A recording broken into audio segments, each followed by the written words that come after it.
just summarize where we are. As you all know, the consultant has completed a written draft of the phase one plan. That plan generally reflects what we reported to the Board of Supervisors in October, and then afterwards reported back to the CAC. I don't think there's any major changes in the recommendations. We clarified on the John Warner Parkway that we're not recommending any change to the location, and that we're moving forward with the funded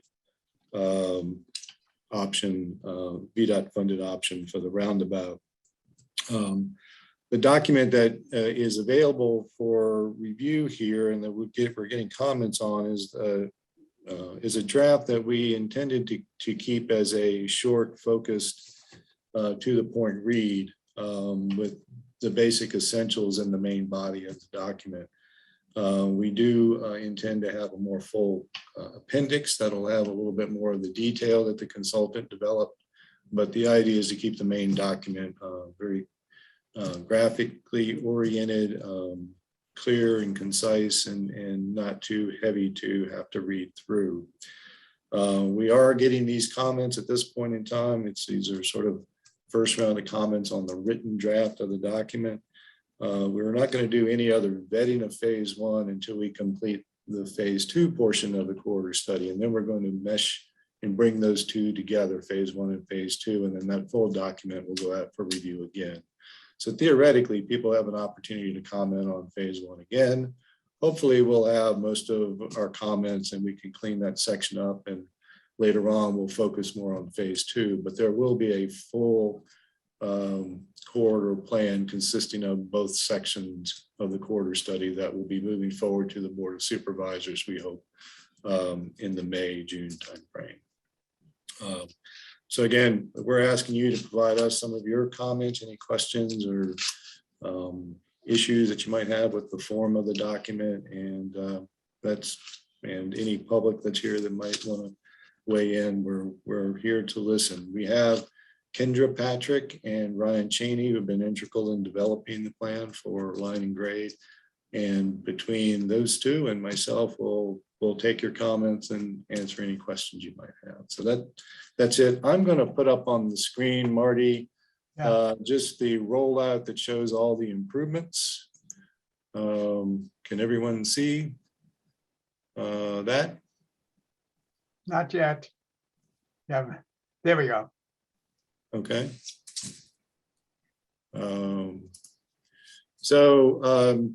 Just for a reminder for everyone, this is the section of phase one, and essentially there are four main recommendation areas, 3 intersections, and then the areas in between. This is actually page 14, which is of the plan, which kind of summarizes the improvements and the implementation steps. So working sort of in the opposite direction that we usually do, right to left, we have the John Warner Parkway, the Belvedere 29 intersection. Then number 3 at the western end is the Hillsdale, Northfield, Old Brook intersection. And then 4 is really the cross section or the infills between those major projects.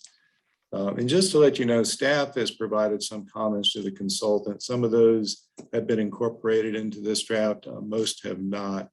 Almost all of the staff comments are more or less wordsmithing and not real substantive. But we have, just to let you know, we have asked the consultant to give us a little bit more information about implementation strategy for those infill improvements. As you read throughout the plan, there's a number of pages that actually talk about those improvements, but this page doesn't really summarize them and prioritize them. So just to give you an example of where we are in this process, we hope the consultant will collect all the comments that we hear that make further updates to this phase one. So that was it. I kind of just wanted to give everyone sort of an overview of where we are. And Marty, I'll turn it back over to you now. Okay. And I will take this off the screen, but we'll be happy to put it back up if that's of help to anybody. Sure. Okay, so I'm going to ask the attendees who are here, if you have a question, you'll just use the raise the hand function and we'll monitor it and we'll call you. The other thing I was going to ask you, David, and maybe also the people from Line and Cross, are the comments that are made, are they going to be documented and included somehow in the report or in an appendix, or what is the process for that? I think we can do that. I think there was an intention in the appendix that we were going to assimilate or put together a summary of the comments. And I think you may have seen that we have created some charts that sort of summarize major topic areas and the number of comments that we've heard. We will we'll be putting that into the document, and we can continue to collect those comments. Okay, fine, thank you. Tom, would you like to start? Do you have comments? Sure. I guess my comments mostly center on well, the three changes. I particularly like the T intersection change at Belvedere. I think that will do a lot of good for residents coming out of there. I have been using that exit, trying to turn north to see what it was like, and I find it quite challenging. And so anything that would make that easier, I really appreciate. The peanut-shaped roundabout, though, I have some mixed feelings about that, about how safe that might be for people coming down Old Brook Road or Northfield coming into the intersection. I don't have a problem now with that intersection. I mean, maybe it's because of the time of day I use it, but I don't mind those lights. And I'm a little worried about the intersection of safety, because everyone coming down Northfield is going to be making a right-hand turn to either go north or east on Ryle or down Hillsdale Drive. So that's going to be a little added traffic. All the people coming up from the apartments across from Old Brook will be making a right-hand turn. They go east, or go north on Ryle Road. I'm just a little concerned about, if the intersection is built that way, I hope it's a very long peanut, maybe a 3 or even 4 nut in the shell type of peanut, because I think it's going to take a lot of room to merge over. And I mean, I go down Old Brook to Ryle Road 3 out of 4 times I leave my house, and I typically go down Hillsdale Drive almost half the times I go down there. And I'm a little concerned about making that transition from going left in the left-hand lane of that peanut, then merging right to get down to Hillsdale Drive. And the same thing coming back from Hillsdale Drive, coming into the intersection and having to move over another lane in that short distance to make a right-hand turn on Old Brook Road headed north. I mean, I'm quite concerned about that. For me, I can see the advantages of the throughput improvement for through traffic, but for the local residents, I'm a little concerned about the usefulness of this, the loss of convenience, some of the safety issues. I'm not too sure we're gaining much. I mean, I see most of these improvements mostly geared to through traffic, but I think the local traffic will pay a high price in convenience, particularly for the third improvement, the elimination of the turn lane from Hillsdale Drive south towards Greenbrier. I'm not too sure that's going to be well received by a lot of residents down there. Maybe it will be, I don't know. But I'm a little worried about the increase in traffic over the next 10 to 15 years. I mean, I remember when Ryle Road was a 2-lane road, and now it's a 4-lane road. And I mean, the volume of traffic is quite heavy. It's going to get a lot heavier between now and the next 10, 15 years. And these improvements, although necessary, I don't know they go quite far enough to accommodate the increased traffic that's going to be coming down here. And I think the local residents are going to pay a very high price for making Ryle Road the primary means to get from the north end of the county to downtown and then to the east end of the county Pantops. So, I mean, I like the changes. I like the recommendations for the most part, but I'm very concerned about the effect on local traffic. I just think it's going to be difficult. And that's about all I like to say. Thanks. Okay, thank you, Tom. Lee, you had your hand up. Everybody will get a chance to talk one at a time. I'd like to just try to go around a little bit. I know you have circulated a document to everybody, Lee, that sort of talks a little bit about what Tom said, but we'll get to that. I'd like to hear, Todd, did you have any comments?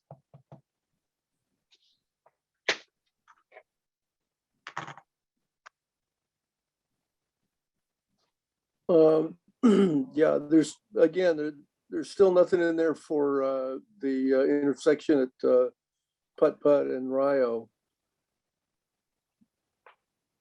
Okay. That just, well, okay, I don't. Yeah, maybe I can speak to that Yeah, real you wanted to do quickly. that. That section, although the consultant has considered it and looked into it, is technically really within the small area plan study, and there are recommended improvements ultimately in the small area plan that show a potential relocation and traffic roundabout in that area. We perceive that that is going to be a much longer term and expensive project, but there is that recommendation, and that recommendation is still a valid one, and one that we're interested in ultimately implementing. But the cost of it, the need to work with property owners and probably to reasonably acquire the land to make any relocation of Hillsdale work, which is the most significant aspect of the small area plan, is probably a longer term project. That's why the improvement at Hillsdale now here, the peanut, is important, seen as a shorter term and more viable solution. But within the Putt area, there is a roundabout that is proposed, and that is, and one of the things maybe we can do is make a reference to that to show the transition so people can understand that that recommendation is there. Thank you, Tom. Thank you. Lee, you had your hand up first, so go ahead. Let me ask you a question. Unmute yourself, please. Okay. Well, as Marty mentioned, I already submitted my comments in writing. The only thing I want to add or emphasize is that between the proposed roundabout at Hillsdale and Rio and putting a median 20 feet wide from Hillsdale all the way down to the railroad bridge is a $20 million cost. So you're going to proposing to spend $20 million on less than 2 miles of road, and to maybe address a problem at Hillsdale intersection, which could be solved for $250,000. I just don't see where that money is going to come from. Who's going to spend $20 million on less than 2 miles of road? I can't see smart scale funding going to come up with that. The county certainly isn't going to pay for it. And that's not even counting the $8 or $9 million for the roundabout at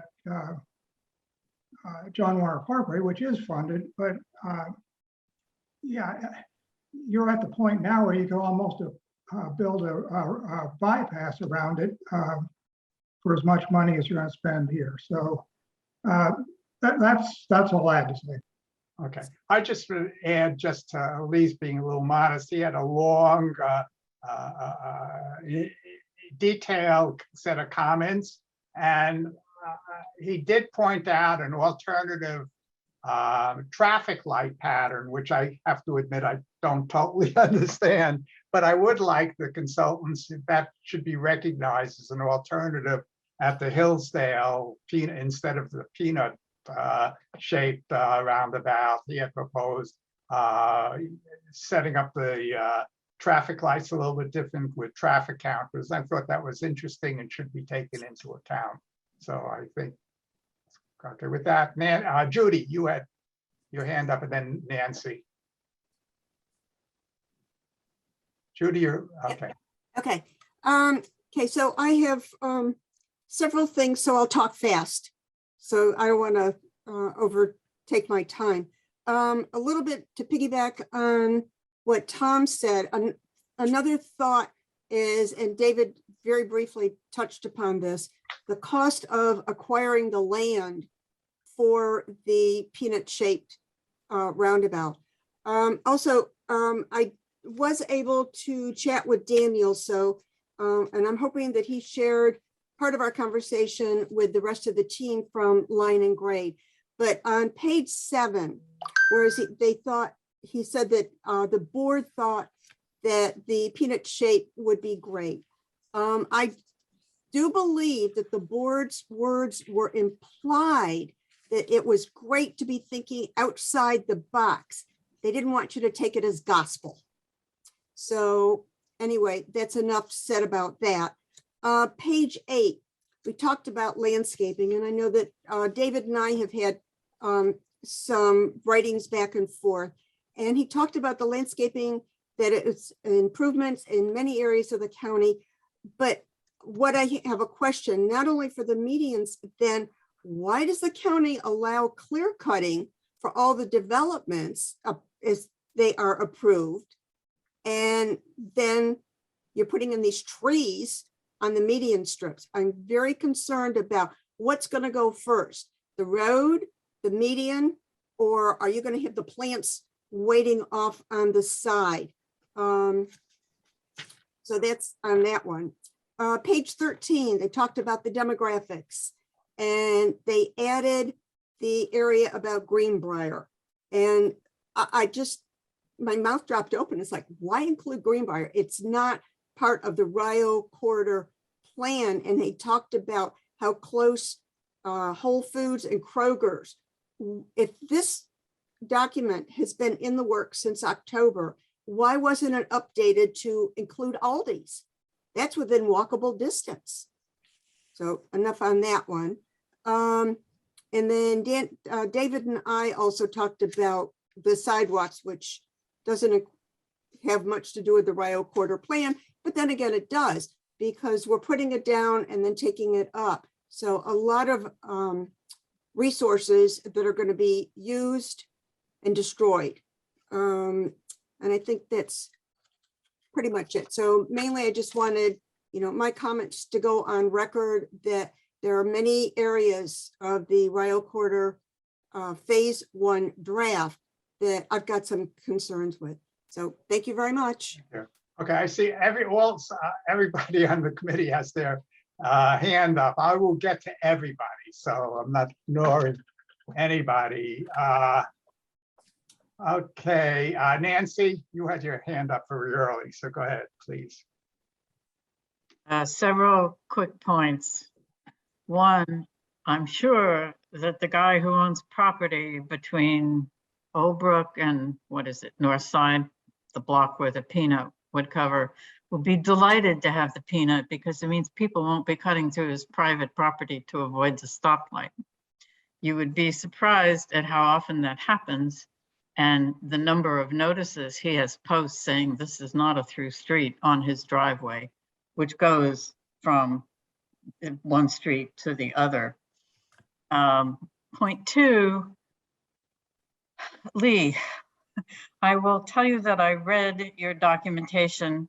I'm fascinated by the numbers, but unfortunately, I'm not versed enough to completely understand what you were pointing out.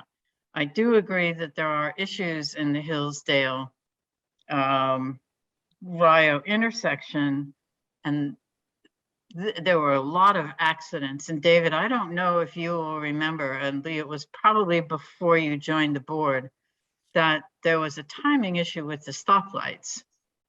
And that was causing some of the crashes. VDOT has, or the county has, whoever does it, retimed those lights. And I wonder at the point, David, where they retimed the lights, is there a break between accidents before the retiming and fewer accidents after? I think that would be a worthwhile point of information, and surely someone has those numbers easily accessible. I do know that both the the roundabout at the end of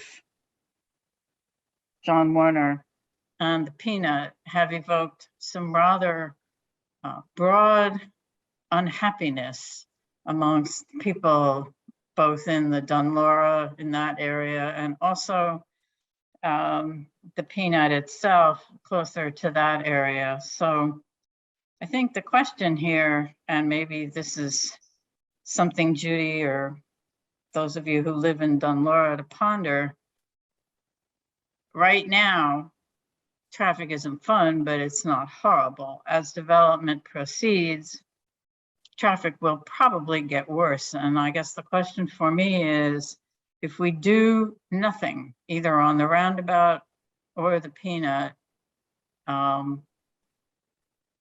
what will happen? And if we do something, can we forestall the worst of accidents? But my final point, and I will illustrate it with what happened the other day, I frequently go up Hillsdale, hang a left on Rio to go to ACAC. I do this almost every day. And it's a short distance between those two lights. So if the Rio Hillsdale is red, the next one is also red. But that doesn't seem to stop people from running the red light. I just happened to watch a huge black truck fly through the first dead red light. And as I made my left turn, I pulled up beside him and I lowered my window and I said, gee, that was quite a red light you ran. And he said he didn't care. He was not so polite about it. And in retrospect, I suppose he could have pulled a gun out and shot me, but he didn't. The enforcement of traffic regulations and speeding is really approaching zero. You can make all the traffic changes you want, but if everybody is speeding and everybody is ignoring everybody else on the road, it's not going to make a difference. And so I think some attention has to be given to changing driver attitudes about stopping at red lights and encouraging them to stop. And the same would be true of stop signs. And I think this is probably endemic throughout the county, although I am most familiar with this immediate area. Thanks. Thank you. Okay, Marty Davis.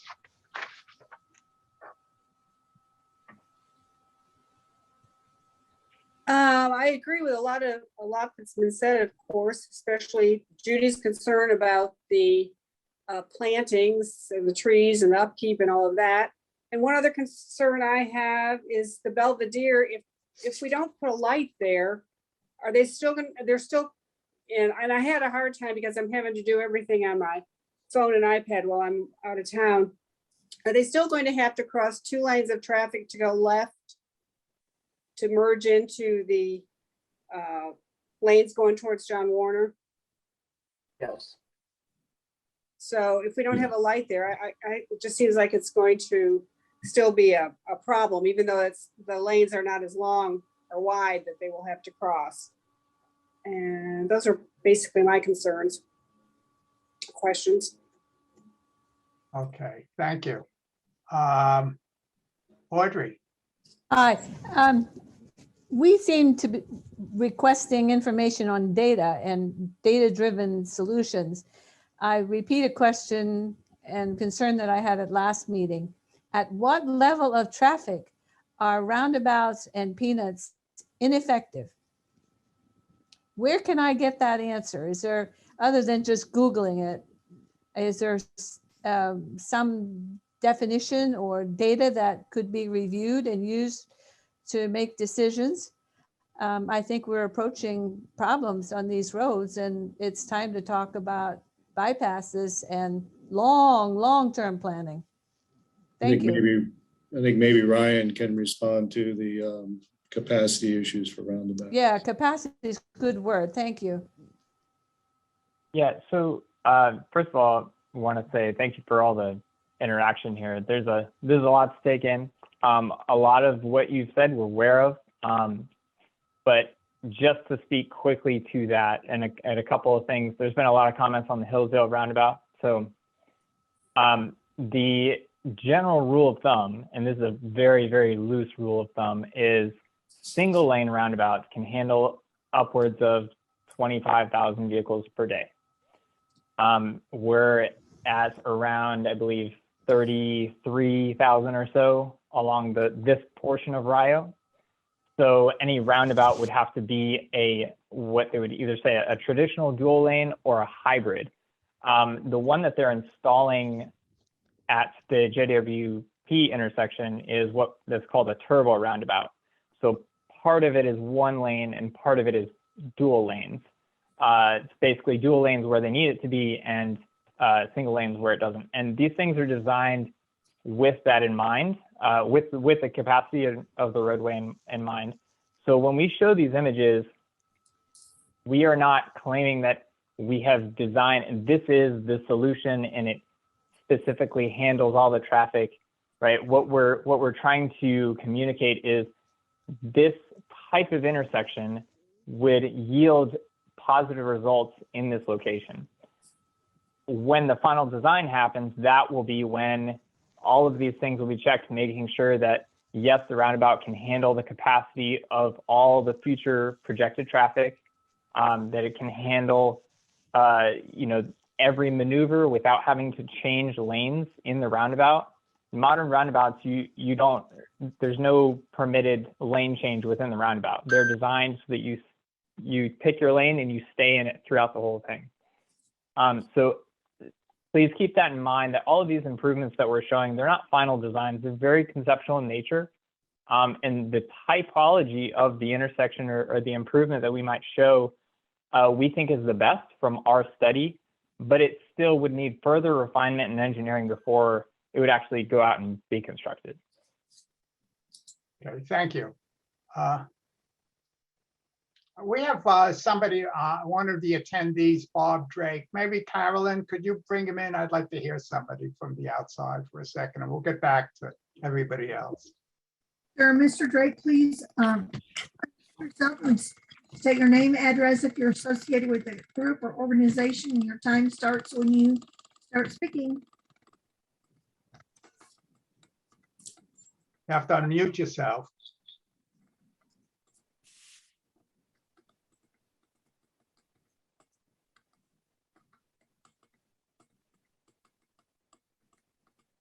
We may have to come back to him since I can't unmute him. I've asked him to unmute, but You're right, I understand that. Okay, we'll stop. Peter Thompson. Peter Thompson with the center. Sorry, my camera's not working, so sorry I can't show myself to you all, but I can see you. First, I want to thank the consultant for all the work. It's a lot of work. It's very much, I don't know if it's human nature, but American nature. We seem to be picking everything apart instead of talking about some of the good in it. There's a lot of good in here, and I appreciate that. And I do want to support all of the road diet design features in here, such as a median in the middle and things. I think we need to aim for that. Funding's an issue, but I think we need to strive for those things, because being several times a week, 5-6 times a week user, the cars are just flying on that road, and it's just dangerous for everybody. It's getting worse. So I think safety's got to come first. I think a lot of what's in there is going to help with that. So I appreciate that to Ryan and all his team. I don't know that the Peanut intersection area to me is a major safety problem, and it's going to get worse. I think it absolutely needs some significant addressing. Judy or someone mentioned earlier some of the problems there, Nancy did, and that's true. It's just the way it's designed causes people to do the wrong thing, which makes it worse and worse and worse. So, but I am concerned with the design that's being suggested. I really try to keep an open mind that something that is different doesn't necessarily mean bad, but I just can't wrap my arms around how well it's going to work for much of anybody other than the through traffic, pedestrians, bicyclists, runners, and cars trying to get back and forth across. I think are really going to suffer with that. I don't know what the answer is, but I'm not thrilled based on what I've seen and what I've heard from others about how that's going to work. The Belvedere intersection, the green tea is certainly a lot better what we have today. It's certainly a lot better, I think, than the R cut that was proposed a couple of years ago. I'm glad that now it does talk about a traffic signal being considered. I would encourage us to not, at this early stage, limit it just to during peak time or peak hour. Because as we talked with many people between Saka and the center and other usage, it's not just at rush hour in the morning and the afternoon. There's a lot of other times that, we can have 200 or 300 people leaving the neighborhood within an hour. And if there's a way to get a signal there that can sense, I know there's smart traffic signals that cost more, but that can sense anytime that there is a large load of cars coming in and out of there, that a signal could be used. I'd like us to keep a broader mind of that in this early stage of the report. And then my other thought, I'm perplexed. I have a hard time keeping up with where there's bike lanes and where the multimodal is carrying both pedestrians and bikes. I would love it if we could find a safe way to not have pedestrians and bicyclists using the same path. I think that's a disaster waiting to happen. Bicycles fly fast, they're coming downhill. Sadly, too many walkers and runners wear earphones and aren't paying attention. It works both ways. Then I think that's an accident waiting for happen. So I hope we consider that when we do anything final. I've got a lot of other nuts and bolts, but I don't think it's worth it at this early stage. So I'll yield the floor. Thank you. We may be able to come back. Nicole, please. Thanks, Marty. I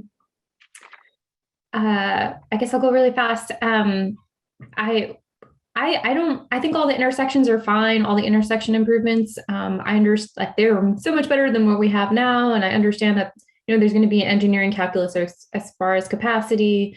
So I'm fine with the intersections. I really like the green T compared to the R cut. So just to reiterate Peter's point, but what my only concern really was I don't see like a pedestrian or bike. Like there should be some sort of at least show where we're missing some of those improvements and where we can. And maybe staff is addressing this at the beginning, but like the implementation section and Line and Grade did something similar like this plan at 5th and Avon, and they kind of highlighted a few smaller pedestrian projects that could go forth and like anyway, some smaller projects that don't hit on the major intersections would help to just make this feel like it can actually be traversed by bikes and people. There's a lot of great language in like in the beginning of this packet about that, but I don't see it in the implementation stages. The same with public transit. And so I'm just wondering where that comes back. And I saw, I'm just curious, the John Warner roundabout, I saw that I like the alternative that was proposed by Line and Grade, but I saw that, I guess, the decision has been made that the community likes the VDOT alternative. I'm just curious where that came from and where VDOT is in that process. Okay, anyway, thank you. I do really like the improvements. I think it'd be great for this corridor. Okay. Thank you. Marty, What? do you want me to just answer Nicole's last question about the schedule, since you had that question? Yeah, go ahead. For the roundabout, since other folks might be interested in that too and comment on it.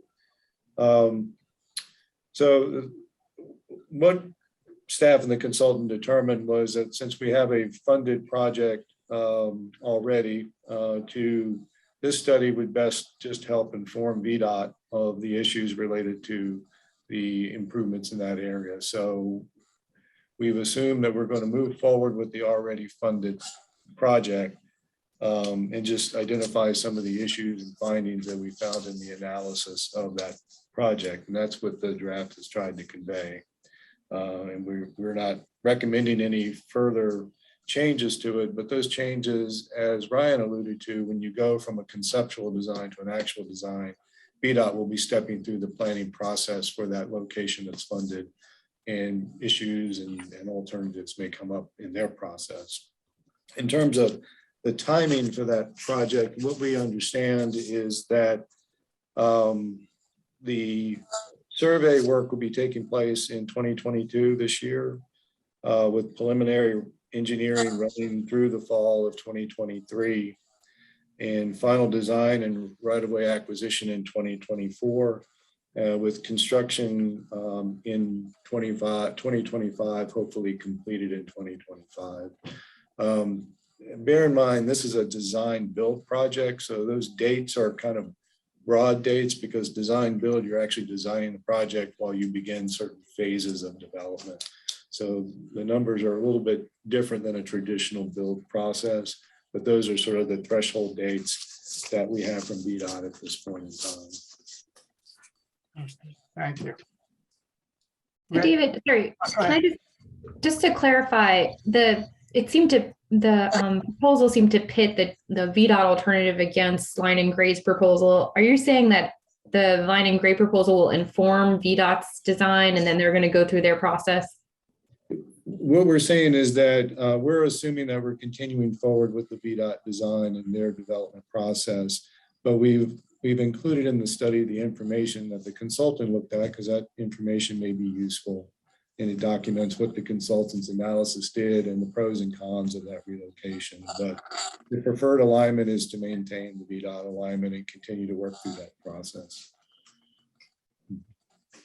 Okay. Rick, please.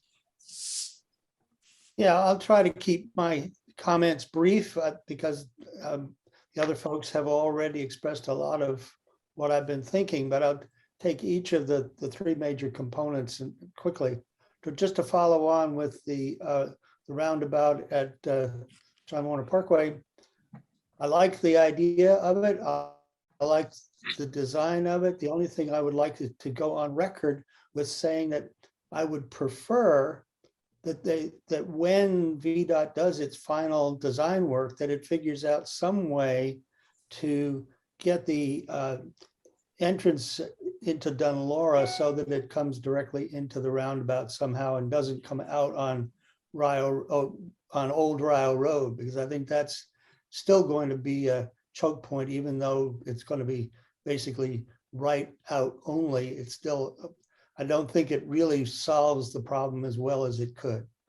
On the entrance into Belvedere, I really like the green T, and I really like the fact that it is flexible enough in its design so that it can accommodate a northbound traffic light if that seems to be a desirable thing to do, and still protects the southbound traffic from having to stop on its through path.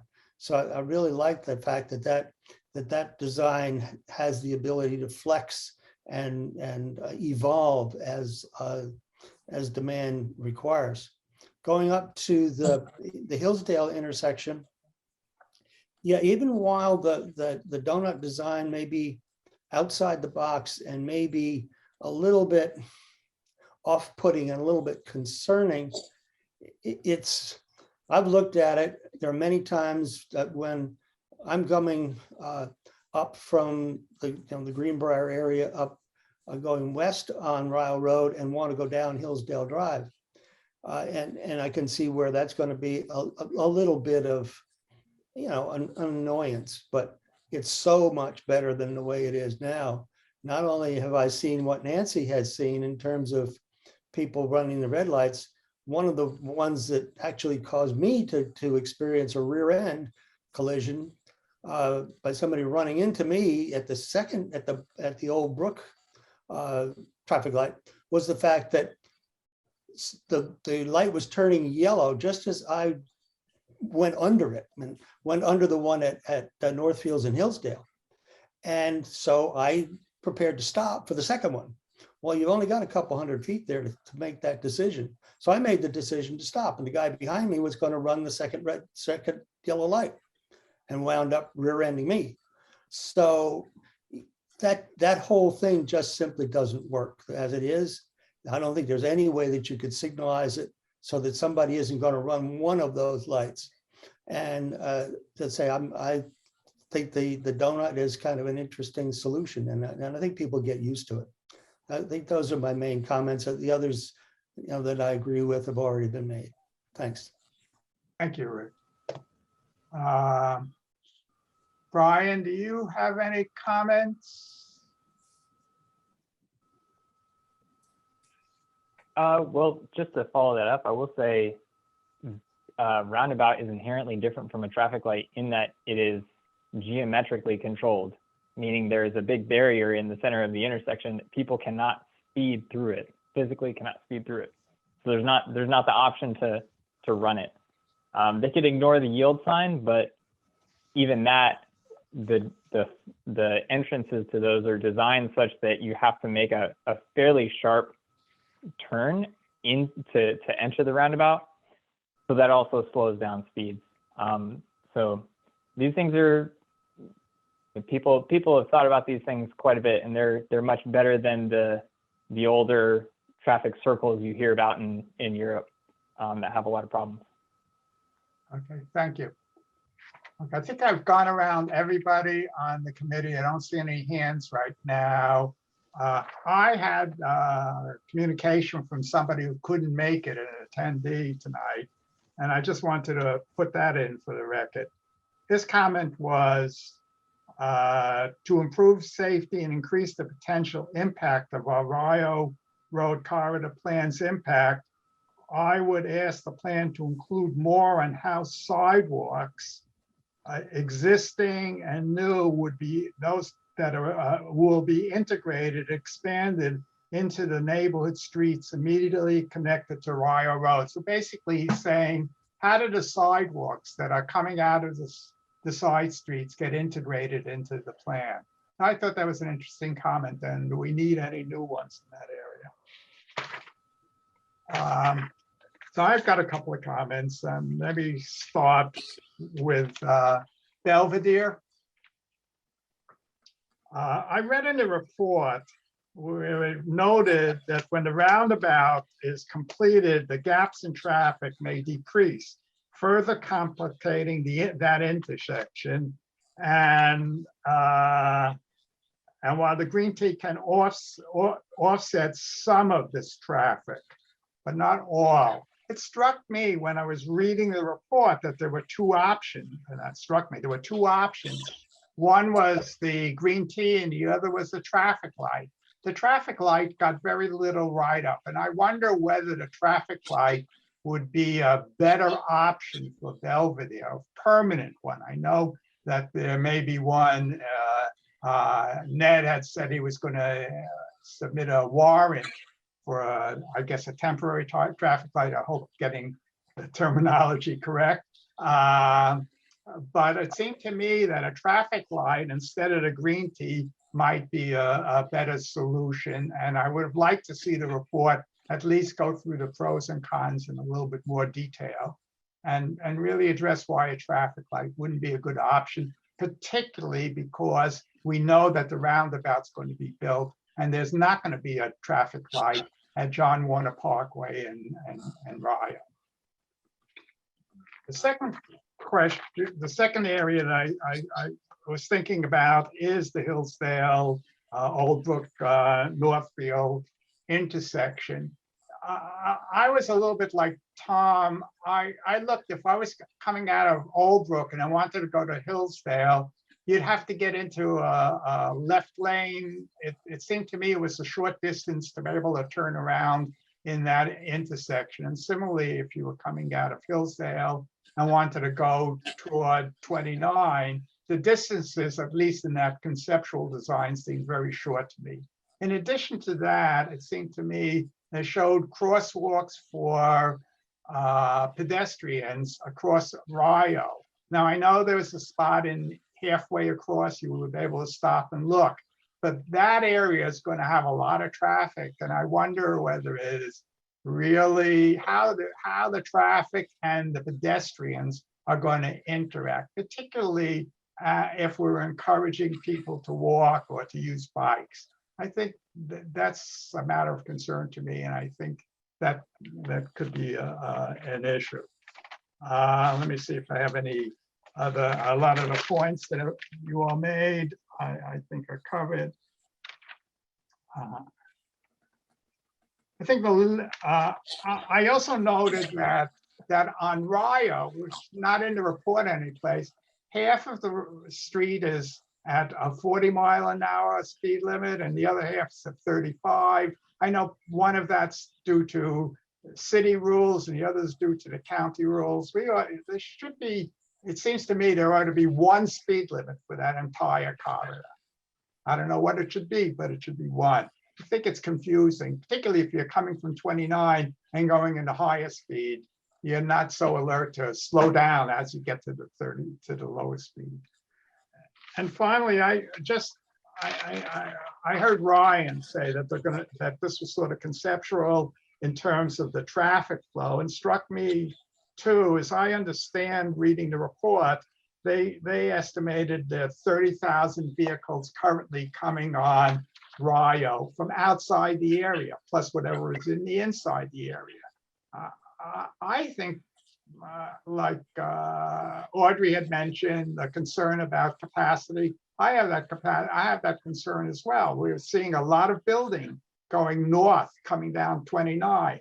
Now, some of it's going to go straight down 29, but some is going to make that left turn, and we are encouraging them to go down John Warner Parkway and possibly Rio. And I wonder whether the report should have at some point addressed the fact that the traffic will increase substantially because of the building going up north. We just heard UVA the other day announce that they're going to, at some point, build 1,400 units up north, so at North Point.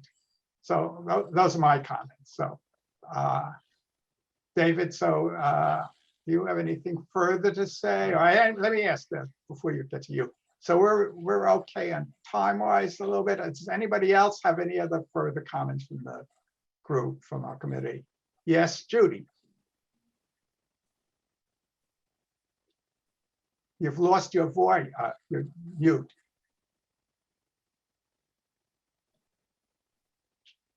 Judy, you're mute right now. And now we can't hear you. Oh, there we go. There we go. Okay, one last thing. We seem to be focusing very much on the peanut-shaped roundabout.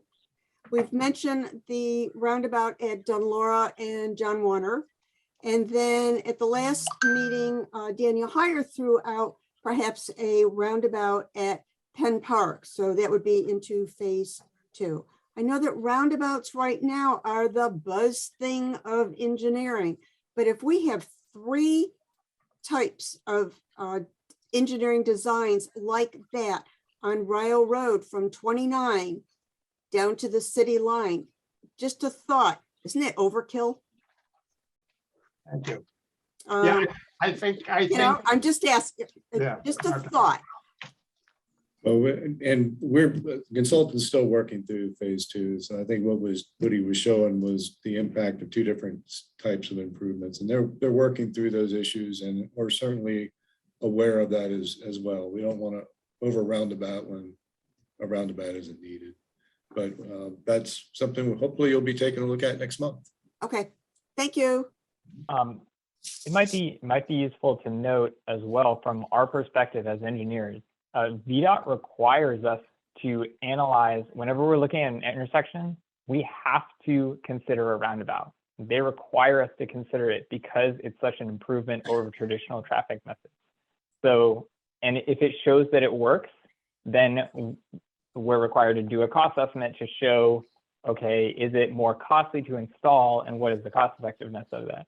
But that's part of the reason why you see such an increase lately is VDOT has made that determination that any traffic signal that can be converted to a roundabout and still remain cost effective should be. So that comes from, that's not just kind of a trend, it's a little bit higher up than that. Thank you. Any other comments on the phase 1 report? Okay. Well, if you'll give me another second. Sure, go ahead. Just want to say Hillsdale and Old Brook, the traffic signals today both change at the same time. And that's what the cause of the accident is. People go through the first red light on yellow and they assume that they can make it through the second light, but by the time they get there, which is 3 seconds later, it's already turned red and they go flying through red. So the signals would have to change to fix that problem, and they can be changed to fix that problem but it cost $250,000. The roundabout I proposed for John Warner Parkway, which was in two pieces, sort of like a dog bone, the other piece up north of the railroad bridge, had continuous bike lanes, solved the problem completely with Belvedere, cost the same amount of money as the roundabout that VDOT proposed. They are considering that design because I submitted it to them. So we'll see how it goes. Well, I'll leave it. Okay, thank you. Audrey, and then I'm gonna, you're the last one. I think we are finished. We've been talking about solutions to short of problems. We've been talking about increase in traffic. I think the John Warner and Rio improvements have been made where around 2015. The GIS came in 2016-ish. My question is, what long-term planning is going on? I mean, what are we looking at 10, 20 years from now? Is there any effort going on to look at issues in 29 North and Rio and John Warner 20 years, in a time frame of 20 years or more? I'm gonna let David, you wanna say something? We always are taking, with our regional transportation plan, they look at a 20-year window, which looks at the overall large-scale networks within the metropolitan area region, the MPO area. So that sort of is the basis of the larger network improvements, and they identify the needs in that area and at that scale. So that work is monitored and done. You have to recognize that there is limitations for funding available to implement all of those improvements, but there is a long-term view of it. And in our master planning and long-range planning, when we have the opportunity to endeavor into that, we will also take those issues into consideration. With the Crozet master plan, we did some traffic analysis to determine what long-term needs are. And we will try to do that as well. I read everything I can in the progress, the newspaper and media, but I haven't seen, other than bus and commuter bus, I haven't seen anything in terms of long-range road building. I think around like a bypass. Yeah, bypasses are tremendously expensive to build, and the emphasis is on managing how we're going to be mobilized in the future. And I think transit and walking is an important factor in that. Bicycling is an important factor in that. New ways of transit, not just bus and commuting, is going to be approaches that we need to take and are trying to be emphasized. And that's why we're working so hard with a new transit development plan to implement those. Road improvements, there are recommended improvements for the 29 North corridor that we're trying to implement that continues the capacity building along those existing corridors. But I think the emphasis on new, large, long extensions of roads is not something you're going to see a lot in the future. The money is just too costly. The environmental impacts are significant. And right now, our recommendations don't call for significant new road corridors. It's using the corridors we have and the alternative transportation measures that might help augment and reduce and add to the capacity that's on our existing road systems. So that's kind of my perspective on where we are. But we are constantly monitoring what our needs are and the most cost-effective and innovative ways to address those needs. Audrey, I think maybe in the future we can arrange to have the transportation planning for the area, a small briefing on that. I think that would be helpful. Okay? Yes, that was my next suggestion, is to have more an agenda, put this on the agenda. Okay, Well, thank you. I will divulge that we are in the process of planning for that. And that's something that we might be doing with all the CACs or strategically with CACs in the future. That's a work in progress, and we're trying to get the capacity to do that sooner rather than later. But that's something that we're already planning to do. I think that would be helpful. We see developments who are want to go in, but we don't have the road capacity. Now with the research park up on 29, now there may not be enough water to deal with that. So I would like to look at a longer range and see what's going on, hear from you. Thank you. Thank you. Okay, I have one last corridor comment on phase 2. That's for Serena, who happens to be listening. We have not had a lot of outreach on the phase 2 in the communities in phase 2. And in fact, we've had none, frankly, in the last month or two that I can see. And I may be missing it, but I think if we're going to do phase 2, we ought to get more of the communities along that portion of the 2-lane Rio portion of the road involved. Yeah, and actually I'm going to kick it over to David. I think some of the timing has changed and I respond to that. So David. Yeah, Serena and I have been discussing an opportunity that we'll try to make for people to have input on the phase 2 section as it comes out so that we can get that public response. We are endeavoring to keep this project on schedule, and that's causing us to try to work towards getting this to the Board of Supervisors in a May or June timeframe. So we're trying to figure out ways to compress some of our work to get a draft out there for public review and for your review too, as part of that public. So that's why we're hoping to have a draft that's available to go over with you for your input next month. And then we would be able to take that out for public input. There are many things that we need to be working on, including the comp plan update. I know this and other CACs are clamoring for that work and allowing them to move forward on the next steps of looking at master plans. So we're really working hard to try to keep projects moving forward, get them accomplished so that we can move on to our next priority topics. So that's kind of where we are right now in getting this thing done. We do plan to have a public outreach opportunity, though, that Serena and I are kind of working through.